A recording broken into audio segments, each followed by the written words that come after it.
A new sports option for Anderson and Madison County is in the works.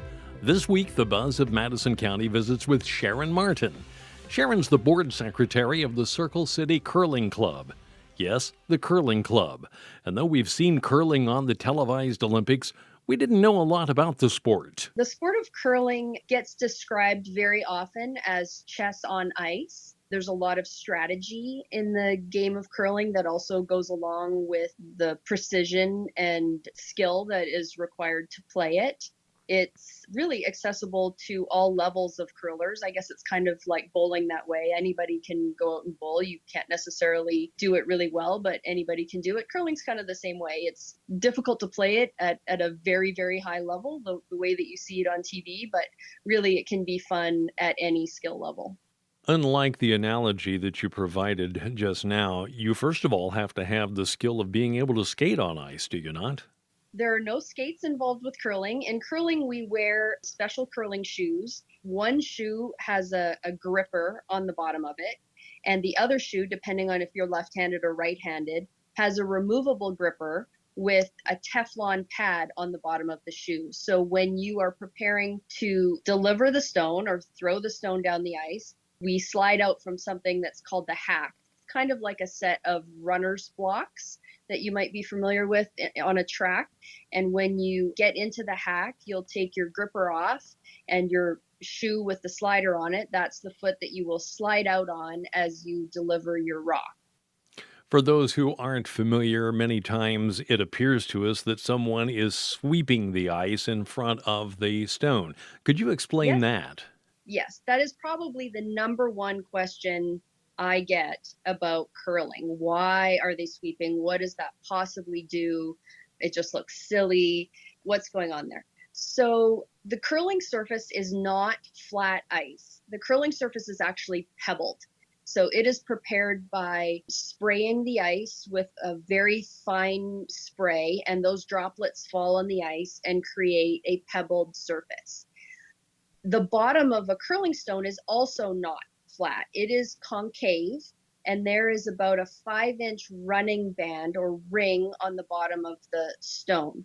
So when you push a curling stone down the ice, you will give it some rotation, either a clockwise rotation or a counterclockwise rotation. And that running band on the bottom of the stone is riding on top of the pebble.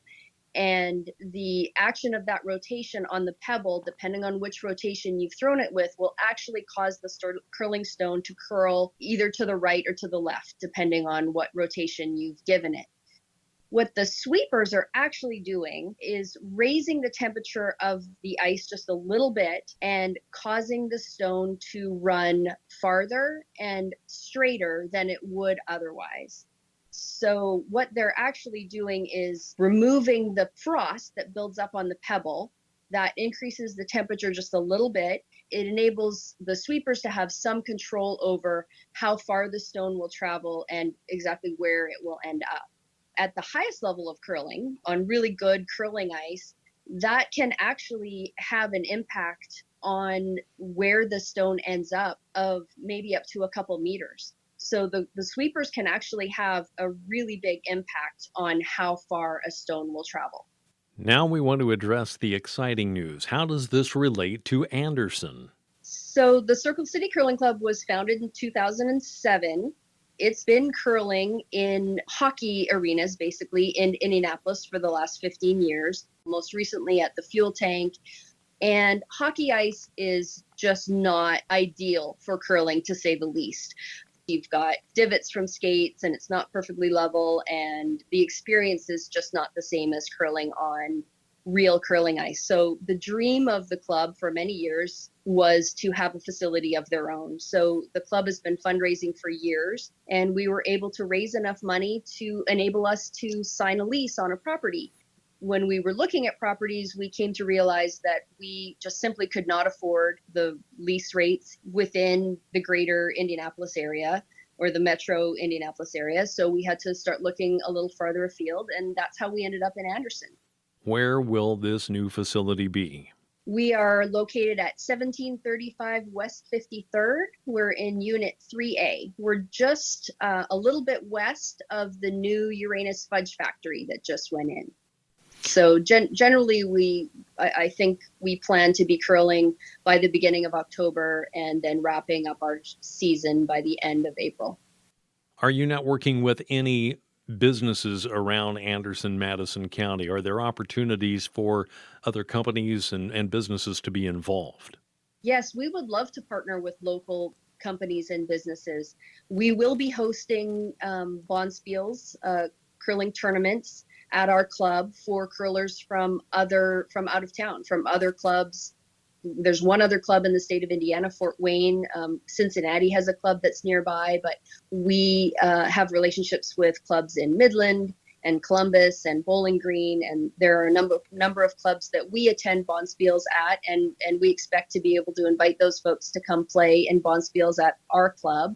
And when we have those guests in from out of town, they'll be needing places to stay and places to eat and things to do. And we will definitely be looking to partner with local businesses to provide that information to our guests. This is really a sport that anybody can do. This is accessible to everyone. You don't need any special equipment. There are accommodations that can be made, physical accommodations for the delivery of the stone. If you are, have a bad knee or mobility issues or what have you, we have what are known as throwing sticks. It allows somebody to deliver a stone from a standing position. That makes the game accessible for a wider range of people and a wider age range. We actually have members in our club from 12 years old up to 82. So we've got a wide age range in our club, and it really is a sport that's accessible to everyone. The other thing I would really like people to know is how social a sport curling is. It really does revolve around relationships.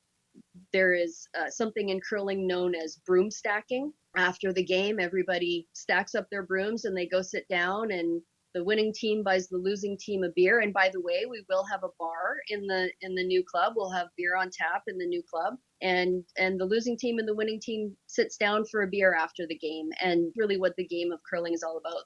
There's a lot of socializing that goes on before, during, and after.